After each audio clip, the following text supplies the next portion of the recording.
Në disa raste është raportuar se profesorët janë të lidhur me këtë fenomen, me korrupsionin, bashkë edhe me nxënësit edhe me studentët.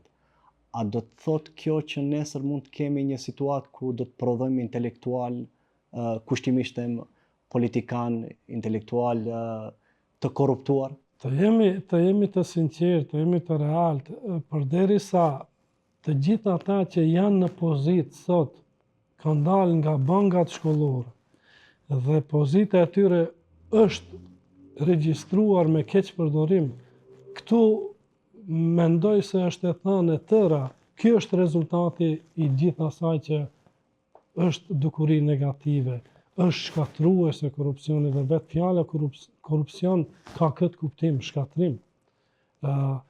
Përderisa neve udhëheqës në vendin tonë flas, po si duket kjo dukuri po shpeshtohet edhe në rajon. Me emra dhe mbi emra zihen, kapen njerëz, edhe ato të arsimit, edhe ato të politikës. Këtu mendoj se gjithçka është një zinxhir i cili duhet ndërpritet me çdo kusht.